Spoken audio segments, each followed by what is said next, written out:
Here's the water jug sup. A little frustrated with it, but today, focus on this beauty. Just instantly makes my mind think of a Southeast Asian fishing boat. I got these cool cat litter cats. The litter cats. So typically I would put this beam on a thwart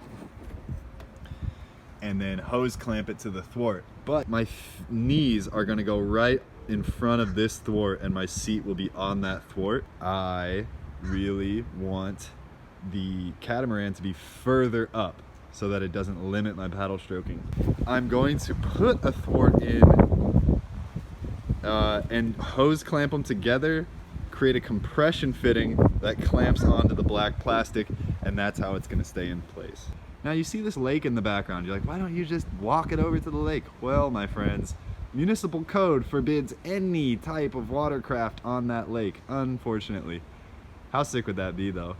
To just walk across the street and test all my boats out every time. That would be so awesome. So I'm trying to achieve this level of stability that allows like freedom of motion, laying down, turning around, moving, grabbing stuff without ever worrying about your balance. So that's kind of what we're going for with this big outrigger scheme. At any given moment, you could step in a piece of dog poop out here. Check out the front catamaran, 38 inches on both sides, nice and even. Take a look at the joint. The hose clamp is squeezing this and that. It is rock solid. On YouTube, there are tons and tons and tons of canoe outrigging methods. This seems to be the cheapest. This is like a $2.50 piece of wood, this 2x2 by 8 foot. And then these are free. And then that was a $2 hose clamp and a $2 hose clamp. So everything here is about $5 for this outrigger. And if you're thinking about putting outriggers on your canoe, think about where you're sitting and your paddle stroke range. Little update. I'm done with the gallon jugs. I tried them as a pontoon system. There's too many of them. They flex around too much. There's no easy way to join them together. And look at how much space they take up. I'm taking them back to the recycling center. This is the cart. This was only like a couple bucks. I forget how much. That was like probably a $6 piece of all thread. And I bought the nuts, were ridiculously expensive, the different nuts and washers. I have just like duct tape over the wheel. The wheels were like 16 bucks a piece. There's no bearings, so I just shoved a ton of grease in there and then capped it with a nice big washer. Looseness, where there's a tiny little bit of play, enough for it to spin, but not too much to where it's gonna send me left and right from the excessive play. So this is my goofy bike cart, and then I use liquid nails to put foam pool noodles on the tops. Then I use this board here, and of course it's all ratchet strapped together. The nose, there's a little U-ring there, and of course with a hose clamp it gets attached to the back of this goofy mount. Your 22 feet of madness on the road, people just look, stop, stare at you. So the first quest for this 22-foot long train of love and goodness is to go down to city recycling bin, and I'm gonna throw all those in there and come back, load up with boating stuff, paddles, chairs, life vests, etc., and then continue the journey onto the water. Test out the double catamaran outriggers on the canoe.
All right, dudes, we're loaded down.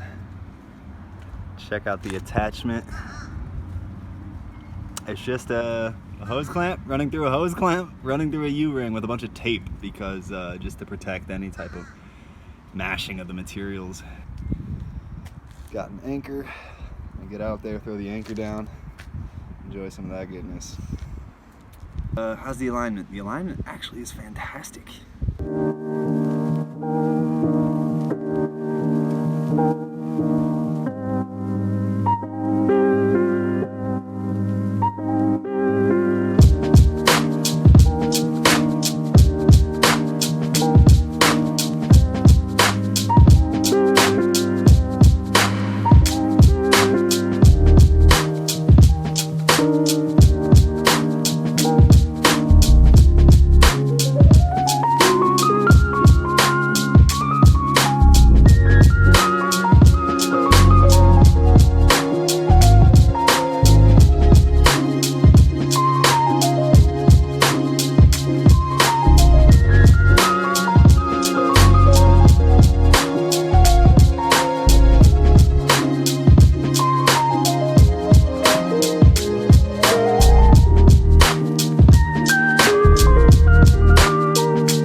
Straight, because right now they're very crooked, so I made 2 slits in the handle and put a hose clamp through it. Right, so you can see hose clamp, and I've slit a little hole there, and the hose clamp's running through the hole. It's definitely smashing up the bucket, but it works. And woo, that was rock solid, dude.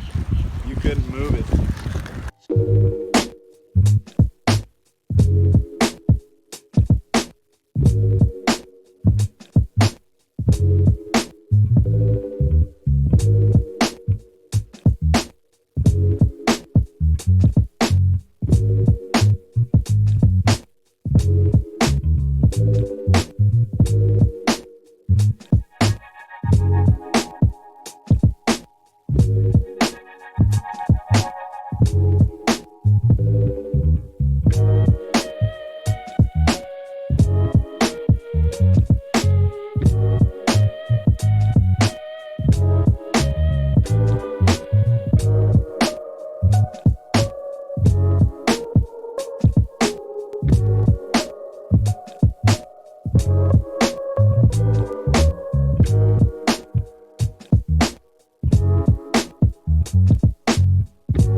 Fronts are looking good.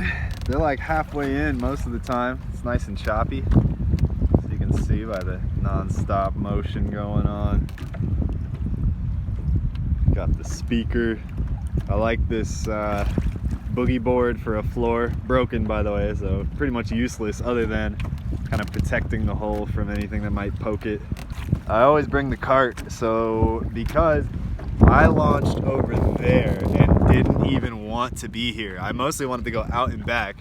I think the outriggers give me a lot more drag, and the tide pushed me like 200 yards. This is so sick, dude. What is even happening right now?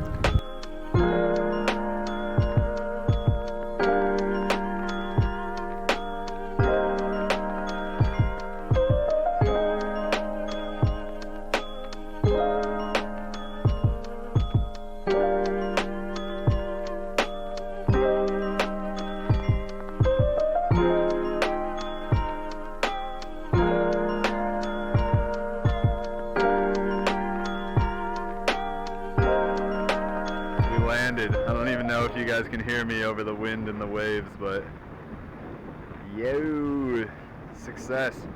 Just look at the setup, dude. I don't even think you guys really saw it before we took off. Very comfortable seating.